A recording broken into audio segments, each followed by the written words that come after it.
Good evening. The January 20th Board of Education meeting is now in session. Please rise for the invocation. O God, we pray to administer that which is just in all educational policies, being ever mindful of your guidance, stir us to action with love, wisdom, and understanding. The Pledge of Allegiance. I pledge allegiance to the flag of the United States of America and to the republic for which it stands, one nation, under God, indivisible, with liberty and justice for all.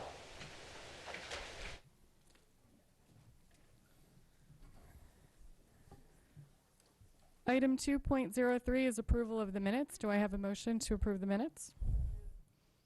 Second. All those in favor? The minutes are approved. Item 2.04, establish agenda order, and the agenda stands as published. Item 2.05 is recognitions, and we do not have any recognitions this evening. Item 2.06, school and community highlights. Mrs. Pickard? Too many moving parts here. Can't see. Last Thursday, I had the pleasure of being present at Oakwood Elementary as they received a generous gift from the JNP Project 2015 Gift Giving Campaign. Donna Stern, the project leader, has developed products for students ages 5 to 12, centered around lessons of character, courage, and self-confidence. All 4th and 5th graders received a string backpack and 3 books and a water bottle. These gifts totaled approximately $5,000. The JNP project chose Oakwood as their 2015 gift recipient because of their honor of a National School of Character. Oakwood has created a culture of combining smart and good. Students at Oakwood learn from the minute they enter the building that personal responsibility, kindness, and respect are expected behavior. Kindness and respect are expected behaviors. Students reflect on their own behavior and learn to recognize positive character traits in their peers. The way Oakwood has woven character education into everyday learning has created a very positive school environment. Well done, Oakwood, and a big thank you to the JNP Project for your generosity and commitment to the students of AACCPTAS. Thank you. The only thing I wanted to mention is many of us attended Martin Luther King breakfast on Monday morning, and our wonderful Brooklyn Park Middle School chorus performed at that event. And then this morning, many of us were also at the Anne Arundel County Chamber's legislative breakfast getting some updates from our legislators on what's ahead for session and the rest of the spring. Mrs. Hummer? Yes, I went I think it was last weekend, for the Performing Arts Program auditions for Brooklyn Park and Bates and Annapolis, and it was awesome to see so many children and their families out there, and the cacophony of different instruments practicing and warming up in the stage, and the girls, stretching for the dance auditions. It was really neat to see so many people so interested in our different programs that are out there. And then last week I went to Meade High School. They had a night called Discover Meade for students who will be coming into Meade, and all the clubs and the special programs were out, so the students could talk to them and learn about them. And it was just a great event to see how many things are available. And that's just one of our high schools, so many different programs and something for everyone. So it made me wish I was in high school again, because I'm like, gosh, maybe they had this when I was in high school and I didn't know about it, but I don't think so. I don't think there was the variety of things available when I was in school. So it's a great event. Okay, item 2.07 is the Krask report.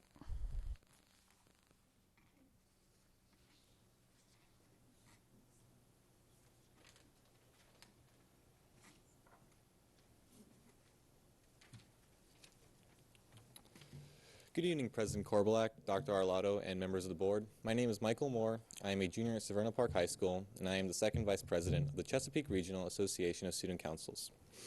I have not given a report since November, so bear with me. I have a lot to catch you up on.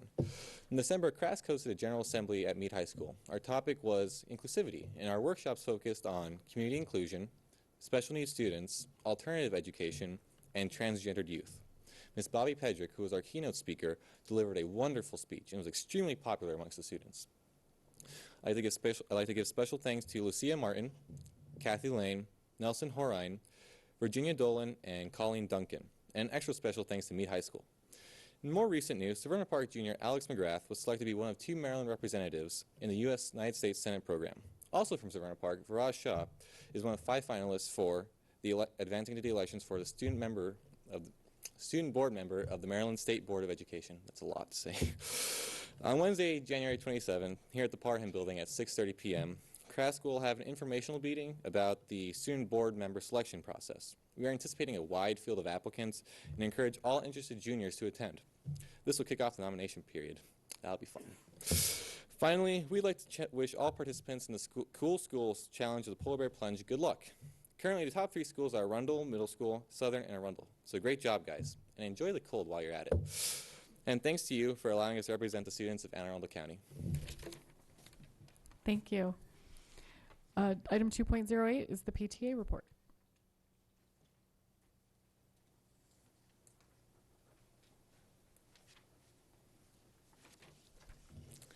Good evening, President Korbelak, Vice President Nally, members of the board, and Dr. Arlotto. I'm Pam Bukowski, President of the Anne Arundel County Council of PTAs. Happy New Year. Since this is the time to make resolutions, I resolve to remember that brevity is the soul of wit and will attempt to be more succinct with my board reports. In the past month, our council has been a presence at a county council meeting, school board nominating commission, and AACCPTAS budget hearing, as well as a voice in the Teacher of the Year judging process. At our January general membership meeting, we were fortunate to have Alex Shaknovich join us to educate us thoroughly on the budget process and our role in this process as parents and stakeholders in our county public schools. On Monday, February 1st, Anne Arundel County Council of PTAs will sponsor a county legislative night at the Maryland House of Delegates Low House Building in the Anne Arundel County Delegation Room 142 from 6 to 8 p.m. We would be pleased to have you join us. Please note that this is a change from our original date of January 21st. In fulfilling our mission, AACCPTA joins the AACPS community to engage, empower, educate, to promote equity and accelerated student achievement, to hold true that all children are capable of success, no exceptions. As always, PTA thanks you for these many opportunities to speak for every child, one voice. Thank you. The next portion of our meeting is the public comment portion. Anyone wishing to speak on an item not on today's agenda may offer testimony during this public comment portion of the meeting. Speakers will be allotted 3 minutes each, and the board asks that comments remain civil and appropriate for the various audiences that may be watching or viewing the meeting. Student-specific and personnel matters are confidential and cannot be discussed in this forum. This time is intended for speakers to voice their opinion and not necessarily as a question and answer period. Speakers may pose questions, but answers will be counted toward the 3-minute allotment. For the record, please give your name before speaking, and handouts should be given to the board assistant. The first group of names I have is Stacy Montagna, Tracy Matthews, Lisa Rodvian, Jeremy Ray, and Odessa Ellis.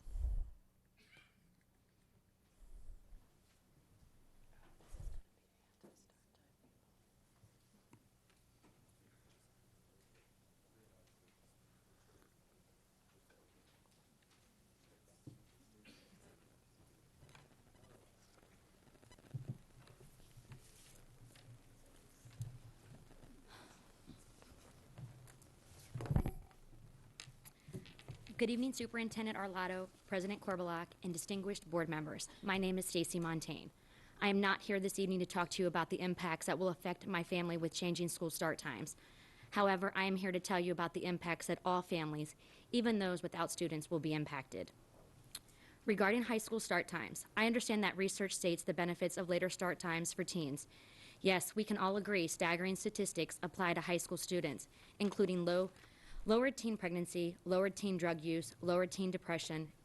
This is true for only a quarter of Anne Arundel County public school students. Don't you think we should be equally concerned with the other 3/4 of the population? These changes that may indeed help the 20,000 high schoolers will inevitably be detrimental to the other 60,000 students in Anne Arundel County Public Schools. The 60,000 students out of 80,000 are already going to be going home alone, attending aftercare if it can be afforded, or if there are any openings, or parents will have to modify their work schedule to accommodate these changes. In the Arundel cluster alone, there are approximately 2,221 elementary students. Out of those students, approximately 10% are picked up by older siblings or going home alone. I don't want my younger child going home alone. My children help to make sure that he's home safe and everything and doing his homework. With the proposed changes, elementary students are going to have to be at their bus stops starting as early as 6:30 a.m. Why is it okay for them to wait for their bus in the dark, but not the high schoolers? The middle school start times, 9:30 to 4:10. Most working parents have to report to work well before this time. Who is driving kids to school when they miss the bus? What about the special programs like STEM and PVA? Those children will not even get home till after 7 p.m. Children will not have time to get their homework done with their extracurricular activities. When do we want them to do their homework? In the morning, before school? AACPS already has a staffing issue. Those issues will increase significantly. The majority teachers are not happy with their salaries. Imagine what a start time will do to them. Will there be a continuance of work to rule? I hope not. Per AACPS Transportation Department, there are 750 bus drivers who currently work 7 to 10 hours a day, which is 3 to 4 bus routes, and some who choose to have extra routes like field trips and after school. With the proposed changes, there will be a need for an additional 124 drivers. Drivers will have to have their hours cut in half, only working 2 to 4 hours. How are they supposed to survive on that salary? The amount of money, $8.1 million, that this option will cost is unattainable. What happens if funding doesn't happen every year for this? We have teachers that have not received their step increases in 7 years. We need to take care of our teachers. The option that Dr. Arlotto has put forth is not a good fit for our school system. I implore you to rethink the proposal for changing school start times and find another solution that is more conducive for the people that you are ultimately responsible for. Thank you.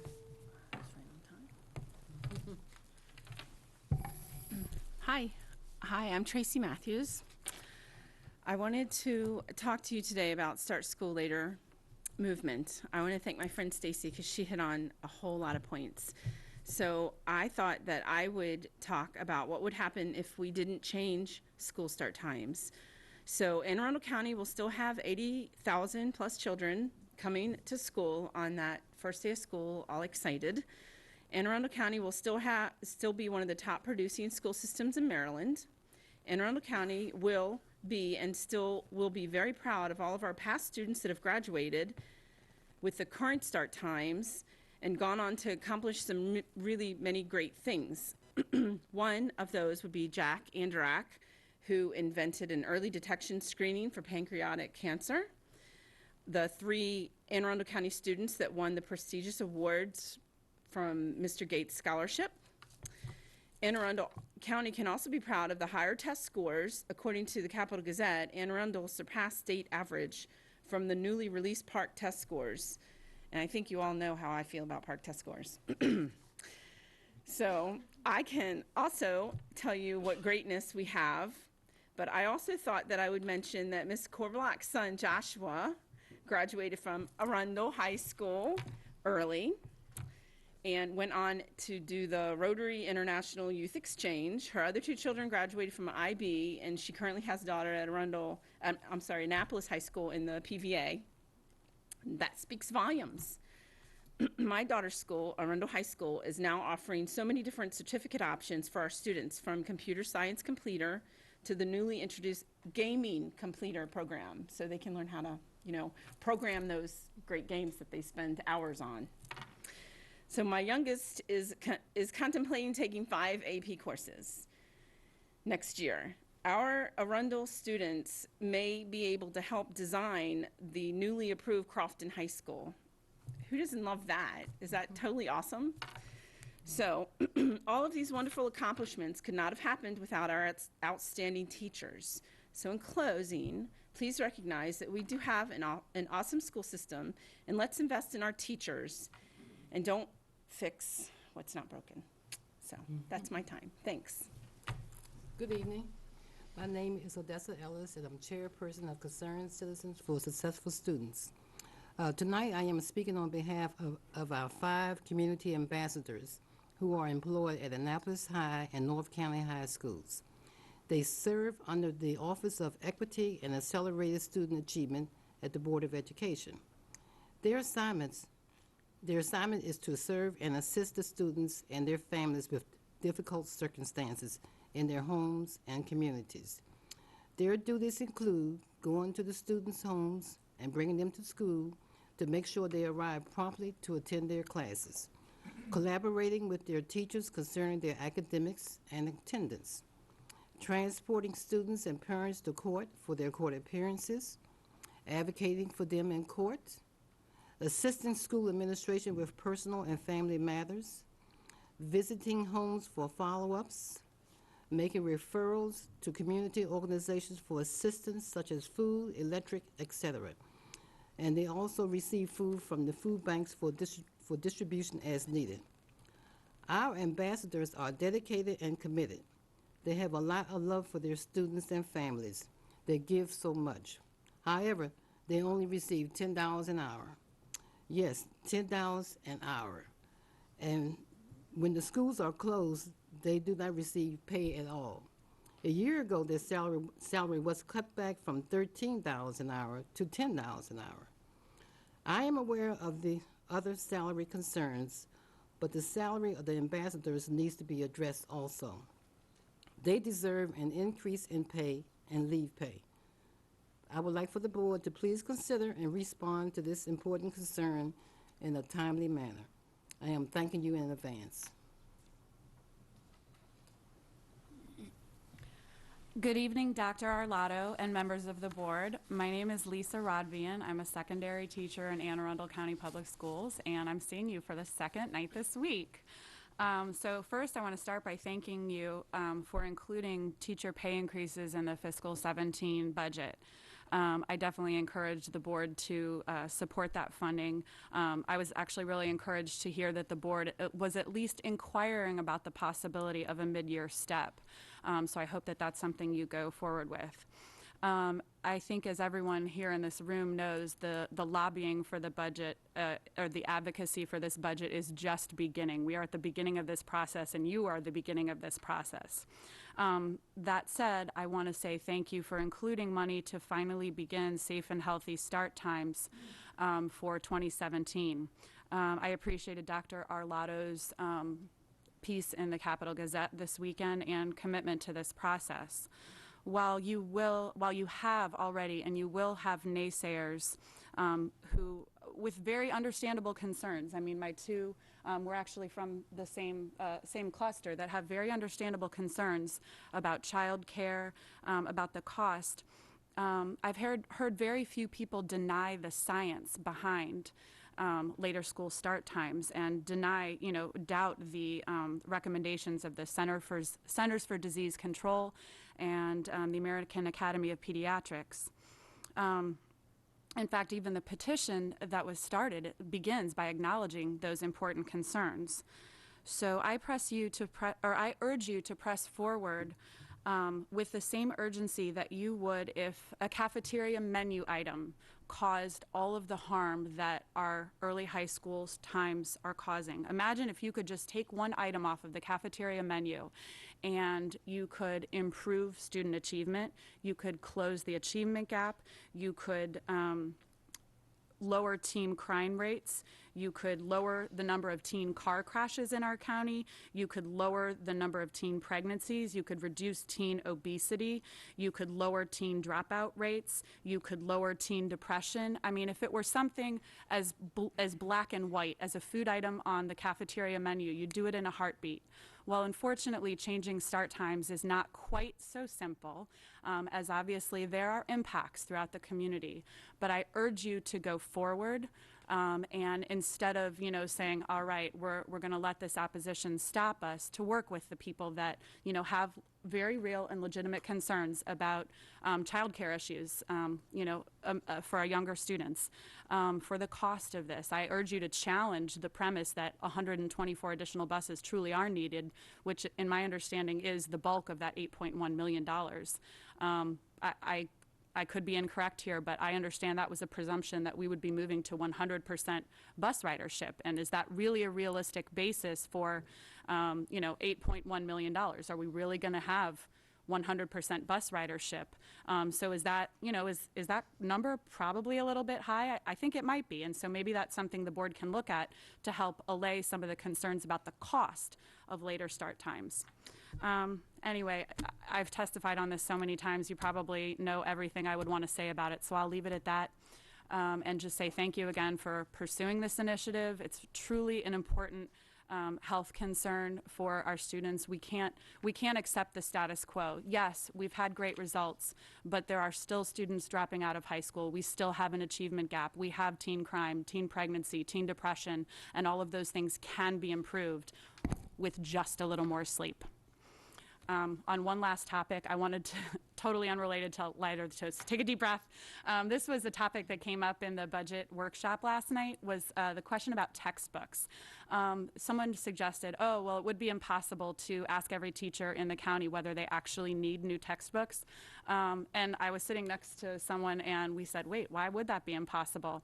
At least in two of the 6 years that I've been in the county, I've received brand new boxes of textbooks that were identical to the textbooks that I already had in my classroom that were in perfectly good condition. And I don't know how much the exact cost of those were, but I'm just even estimating 50 textbooks. I'm receiving books in my classroom that I don't need, and they're going to sit in a closet. And so I just ask you to, find a way to see if this is, if there can be an efficiency to be saved here, because I know I'm only one, but I can't imagine I'm the only one if I am one. So anyway, thank you for listening to my comments, and again, thank you for advocating for teachers and our children and everything you do. Thanks.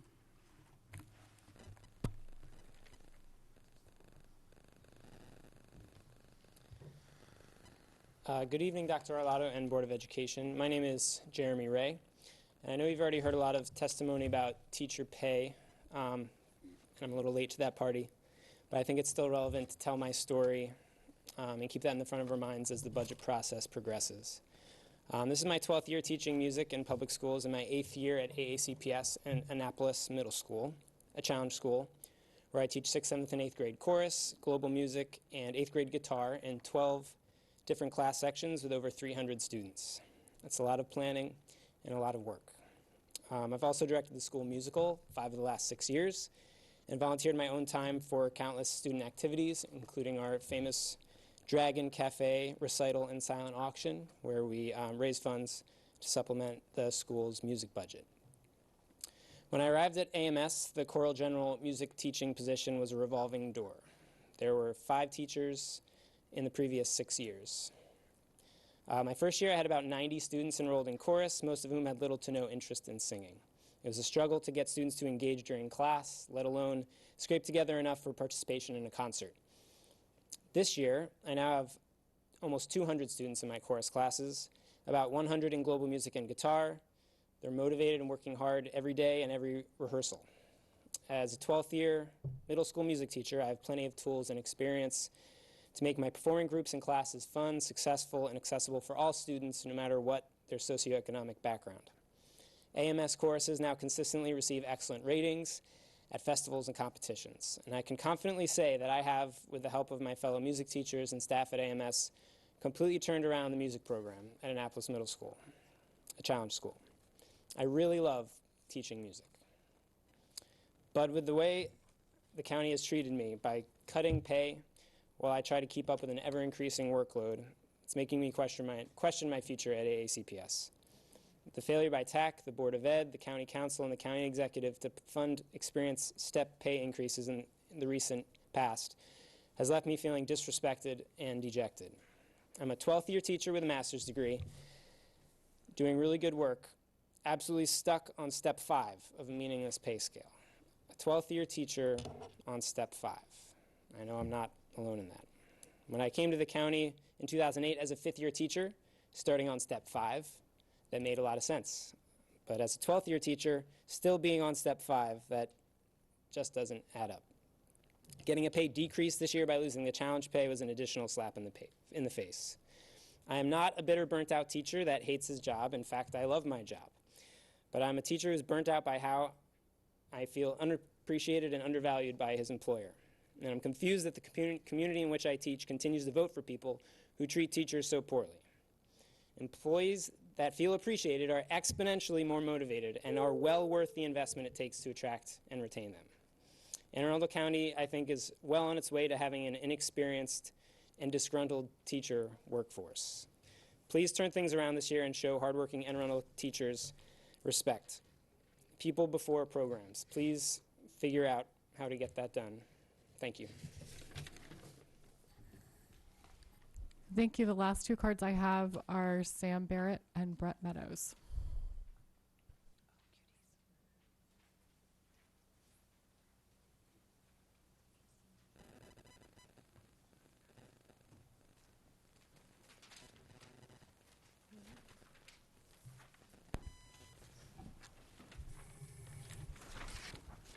Hello, Board of Ed. Thank you for taking time to see us today. The subject we will be talking to you about is Defenders Day. Dear members of the Board of Education, speaking with you today is Sam Barrett and I'm Brett Meadows from Bodkin Elementary. Do you think it is more important to bring courage to a conversation or a good plan? Well, I bring both. Why doesn't Bodkin Elementary or any school in the Baltimore area celebrate Defenders Day? This historical holiday should be recognized, perhaps by a day off school or a 2-hour early dismissal. You might be asking yourself, why is this important? I am sure you are familiar with the story of young America defending itself against the British. Well, Defenders Day is a chapter out of that book. The year was 1814. The British invaded Washington and were coming to Baltimore. It was such a long time ago that we didn't have a strong navy and our army was being destroyed by the British. Baltimore is a big port and lots of goods and transportation passed through Baltimore. The citizens of Baltimore stood up and repelled the British. The citizens risked their lives. They should at least get recognition for that. If you still don't believe me that is important, put yourself in their shoes. If a deadly, vicious army came, would you stand up and fight? That is what the citizens did of Baltimore. That is what the citizens of Baltimore did in 1814. If the citizens did all that, the least we can do is recognize them. There are many ways we can celebrate Defenders Day. Fortunately, we can A, have a 2-hour early dismissal, B, have a day off school, C, have a parade, or D, have the Maryland Police Department chief come in and talk to us about it. Last but not least, C, have our social studies teachers talk about it with us. My entire reading class and my principal agree with me, so why not you? Do you think it is important to know about history? Then why don't we know about Defenders Day? I know you have a lot to juggle, but please consider my idea. Thank you. And sincerely, Sam Barrett. And going along with that, the British were coming through Baltimore, and like I said, they were already our army was already destroyed by the British in Washington. So the British were coming through Baltimore, and the army of the British were coming to Baltimore to destroy Fort McHenry, and the citizens of Baltimore destroyed them from their doors. So if the citizens didn't stand up and fight, then Fort McHenry wouldn't be here, and America would be destroyed. All right, that was great. So Defenders Day is great. To follow up Sam's speech, I have some facts that you may not have known about Defenders Day. To start this follow-up, I want to tell you why we are passionate about Defenders Day. You see, Sam was reading a book called The British. He read about Defenders Day, which reminded him of something similar his dad told him. He did some research on the topic and informed me about it. Eventually, we both became interested in the topic and even told our principal, Miss Ann Steps from Bodkin Elementary, and about it. And now we are here sharing our passion with you. Next to this follow-up, you may be wondering why we should celebrate Defenders Day when we don't live in Baltimore. Well, you see, if the citizens of Baltimore didn't stand up and risk their lives, the British could have destroyed our state and our country, and that could have been the end of America. Also, during the War of 1812, Francis Scott Key was inspired to write the Star-Spangled Banner, which was originally a poem and became the anthem of our great nation. Anyway, Defenders Day is an awesome holiday. But you're probably wondering if this historical holiday is a legal one. Sam and I are happy to nod our heads yes. Defender's Day is a legal holiday in the state of Maryland, and it commemorates the successful defense of the city of Baltimore on September 12, 1814, from the invading British forces. Last but not least, you may be wondering if Defender's Day is only celebrated in our state. Of course, the answer is yes, but the day had an impact on our entire country. Well, I think that just about wraps up our follow-up. I've decided to include a web page about that I created for you to look at. The site pretty much speaks for itself, but it's got a few bonus facts about this very interesting day. And probably a lot of your questions are answered. However, if you still have more, we would be glad to answer them. It's not. Can you tell us what the URL address is for the webpage? Oh yeah, you might want to note this. It's RBS INC .weebly.com /DD. / what was the last part? DD. DD, Defender's Day. DD, yeah. Nice. Dr. Frank? Thank you both for coming. You both look wonderful this evening, and I'd just like to ask you to repeat your names so that we are sure that we've got your names correctly, and maybe you could tell me what grades you're in and how did you get so interested in history? Well, my name is Sam Barrett, and I'm Brett Meadows. And we're both in 4th grade from Bodkin Elementary. And Brett, you have the answer on how we got so. Well, it's. Could you speak into the microphone so we can all hear you? I feel history is like a good thing to learn. I feel like, and it's kind of interesting to see how our country evolved over time and how we got to where we are today. Thank you both very much for coming. Thank you for History having is us. certainly an important subject, and I'm glad you're learning it in our school system. Thank you. Thank you for having us. Thank you. I think you've got some future recruits for crafts.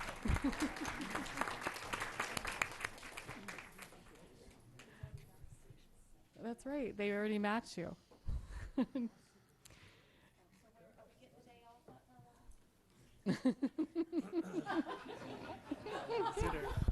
We're looking at a day off maybe for snow coming up, so we'll work on Defender's Day into the future. Guys, that was fabulous. Awesome. Thank you. I don't have any other completed cards. Is there anyone else here tonight that would like to speak to the board? Okay. We'll move on to our action items. Item 4.01 is administrative personnel appointments, and we do not have any this evening. Item 4.02, the Board of Education Handbook revisions. Mrs. Nally. I move that the board adopt revisions to the Board of Education Handbook effective January 20th, 2016. Is there any board questions or comments? Is there any public comment? All those in favor? Motion passes 9-0-0.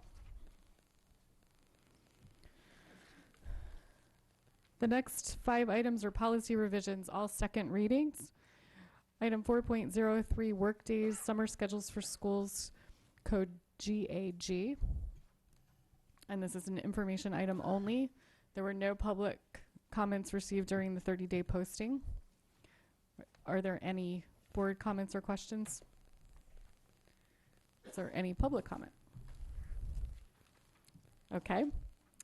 Item 4.04 is student attire and personal appearance policy, JCD. There was 1 public comment received. And do you want to share what that person said? Sure. There were some questions about a little bit more specificity than what our current policy and regulation offer, and then there were some specific questions about what would be allowed and disallowed. And essentially, we did direct the person to the Student Code of Conduct, which does have the specificity that she was looking for.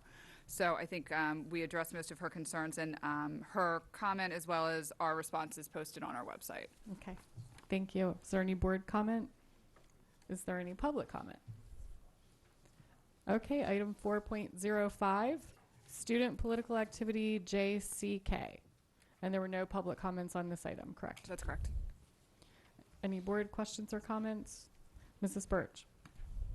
I want to thank you for addressing our question about whether or not there could be political clubs at school, because I think you've done it. I hope we got it this time. So, yeah, I think so, because outside the school day and instructional time. So, it can be in the building, it just can't be during class, it can't be, and I'm good with that. I just want to make sure that our students could still use our buildings to have a club if that's what they chose to do. So, thanks. Item 4.06 is also an information item, supervision of students, policy JF, and there were no public comments on this one either. Are there any board questions or comments? Is there any public comment? Okay. And the last of this batch is item 4.07, powers, duties, and responsibilities of the superintendent, policy CBB, and there were no public comments on this policy either. Are there any board questions or comments? Is there any public comment? All right, thank you so much. Thank you. The next two items on the agenda are review items. Item 5.01 is the monthly financial status report and FY 2016 revenue and expenditure projections. Are there any board questions or comments on this item? Is there any public comment? Okay. And item 5.02 is also a review item, construction status report. Are there any board questions or comments? Is there any public comment? Oh, Mrs. Ritchie. Just my normal question. Are we on time with our projects and are we on budget? Lisa Seaman Crawford, Director of Facility, yes, at this point in time. And some places are early. Some places are early. Yeah, we're Rolling ahead of hills. schedule and under budget in most cases. Until the snow comes. No, ma'am. That's why we were ahead of the schedule. Good. Before the snow comes. That's right. All right. Thank you, guys. The last item on our agenda tonight are consent items, 6.01 through 6.03. Do I have a motion to bundle and move these from information to action? So move. Second. All those in favor? We now have an action item. Dr. Arlato, your recommendation. Yes, ma'am. I recommend the Board of Education award contracts as listed on tonight's agenda, 6.01, 6.02, and 6.03. Are there any board questions? Is there any public comment? All those in favor? Motion passes 900. That concludes our meeting for the evening. I just have a couple of announcements. The next Board of Education meeting is Wednesday, February 3rd at 10 a.m. The next Board Policy Committee meeting is Wednesday, February 10th at 1 p.m. And the next Board Budget Committee meeting is Wednesday, February 17th, 1 hour after the public meeting ends. And we are adjourned. Have a great evening.